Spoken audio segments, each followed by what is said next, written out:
Dobro večer. Dobro večer, poštovani gosti.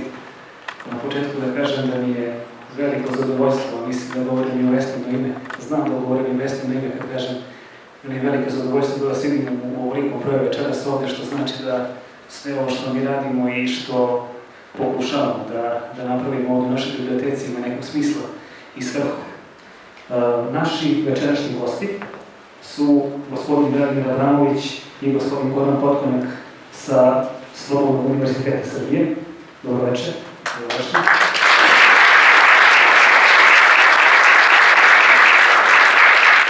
Pored toga da kažem, naši gosti su večeras smislili koncept predavanja, odnosno kako će se ovo predavanje odvijati. Zamišljeno je da to bude neizmeničan govor, 15 minuta. Uživajte u večerašnjem programu. Ja vam želim da večeras naučimo nešto novo i prepuštam rečnom gostima.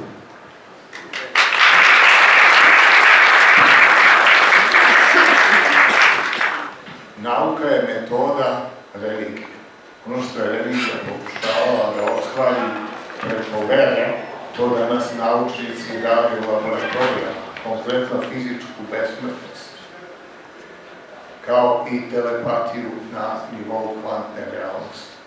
Ja se izvinjavam što ovako govorim, imao sam operaciju, pa ću manje da govorim, nešto sam i snimio, pa ću to da pustim. Hvala vam, razumijevanje. Hvala vam svima što ste došli. Teme o kojima ću vam ja govoriti su čista metafizika. Zapravo, po mom shvatanju, glavno sredstvo za prevazilaženje ovog destruktivnog sistema je promena načina shvatanja stvari. Dakle, svako to mora sa sobom. Ako se nadamo da ćemo nešto promeniti tako što će se promeniti sistem, to je na dugom štapu i to je u suštini nemoguće. Sistem je onakav kako smo ga mi kao ljudi napravili. Ma koliko se to nama ne sviđali, ma koliko mi misli da mi nismo sigurno lično to uradili, jer nismo isti kao i sistem, ali većina jeste. Tako da sistem se ne može nikog promeniti sem pojedinačno, dakle iz sebe. Mi, ljudi, se ponašamo kao da živimo u racionalnom svetu. To je najveća greška po mom shvatanju. Ignorišemo kosmičke zakonitosti koje deluju na sve nas u svakom času.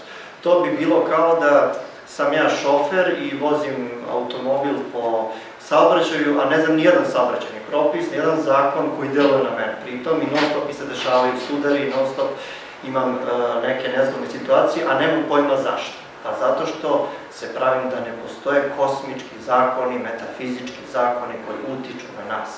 Nauka danas, obrazovanje, nema nijednu oblast nije pokrila što se tiče metafizike. Dakle, ne znaju nijedan aspekt šta to sve utiče na čoveka i zašto mu se dešavaju neke stvari. Veoma cenim Heraklita, zato što je on čovek više svesti, definitivno je razumeo neke stvari, jer on živeo tamo u 5. 6. veku pre nove ere.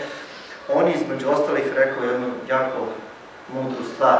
Rekao je, većina božanskih stvari, dakle, velikih istina, izmiče našem saznanju, našoj spoznaji, najviše zbog toga što ne verujemo da smo sposobni da ih razumemo. Sad, ja verujem da je bukvalno svaki čovek sposoban da to razume.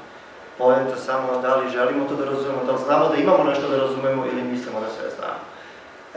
Prva tema će biti stvarno subjektivna stvarnost, dakle iluzija objektivnog sveta, čak ću da zamolim i neke od prisutnih ukoliko žele da mi pomogne do jednog malog eksperimenta, a zatim u drugom i trećem bloku ću govoriti o tim metafizičkim zakonima koji utiču na svakoga, a mi zapravo nismo svesni njih. Kako da postanemo svesni i kako da počnemo da nekako u sopstvenu korist to razvijamo. Hvala vam.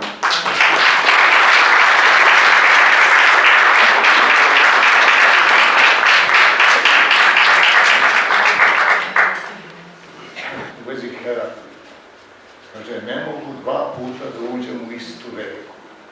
Pa to je tačno, ali koliko god puta ulazili u tu reku koja se menja prostor i menja se masa, voda reke, ulazimo uvek u jedno te isto vreme, a to je sadašnje vreme. Uvek je sada. Vreme stoji. Sadašnjost se ne menja. Malo molim da odgovorim. Zašto je, na primjer, evo ovaj kamen bliži Bogu od pape, našeg srpskog patrijarha, ruskog patrijarha, vaseljenskog patrijarha, gruzijskog patrijarha, rumunskog patrijarha, trala. U pravoslavlju su svi šefovi, nema jednog šefa, nego i onda se čude što, kako bih rekao, su raspačani, pa naravno kad ima 100 patrijarha. Ali dobro, nije to važno, nego je važno sledeće. Ovaj kamen, vidite, on ne može da laže. Zašto ne može da laže? Zato što kad dođe foton na elektron u ljusci njegovog atoma, on reaguje po prirodnom zakonu, po zakonu fizike, odmah. Dakle, njegova reakcija je direktno po fizičkim zakonima univerzuma. A šta su fizički zakoni univerzuma? To su zapravo zakoni prirode, odnosno ono što zovemo zakoni fizike. Zašto? Pa zato što se oni ne mogu kršiti. 10 zapovesti u Bibliji, krši kogod hoće, kaže ne ubij, ubistva su svaki dan, kaže ne vrši preljubu, pa mislim preljuba.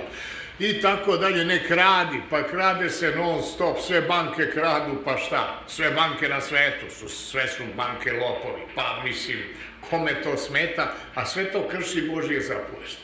Ali probajte da prekršite najmanji zakon fizike, sila puta krak, recimo poluge, nećete to moći, nećete moći ni jedan zakon fizike da prekršite. Dakle, to je kosmološka etika, to je božanska etika, to je Bog. Bog radi preko zakona prirode, ne drugčije, ne preko ljudskih izmišljotina šta je Bog rekao Mojsiju u šatoru i šta je znam. Majte, molim vas, nije to to. I sad, da se vratimo, zašto je ovaj kamen bliži Bogu od pape? Ili bilo kog čoveka, ne govorim samo o papi. Evo zašto. Što on direktno funkcioniše po prirodnim zakonima. Dakle, tras foton, tras reakcija, akcija jednaka reakciji. I ona je, dakle, u skladu sa kosmičkom etikom, jer je kosmička etika u stvari reprezentovana fizičkim zakonima. Fizički zakoni, to je kosmička etika. I oni se ne mogu kršiti. To su pravi božanski zakoni. A ove što ljudi pričaju, što pričaju ovo sveštenstvo i ovi što lažu i kradu, to ništa. Uđete u svaku crkvu danas hrišćansku, naći ćete prvo radnju gde se prodaju sveće, gde se prodaju mali krstovi jeftinije, a veći krstovi skuplje. Isto tako raspeće Isusovo. Pa šta je to? Zašto se prvo ne izbace radnje iz crkve? To je pod jedan, što se mora uraditi. I tako dalje. Da bi se hrišćanin mogao zvati hrišćaninom, inače ne znam šta on u stvari predstavlja. Laže, mislim, sebe, pa onda i sve druge. I tako dalje, i tako dalje. A šta je papa? Papa je običan čovek. Biološki sistemi mogu da akumuliraju vreme. Dakle, oni mogu da imaju odloženu reakciju. Danas im primite neku vest, možete da odgovorite sutra, možete preksutra, možete za 5 dana.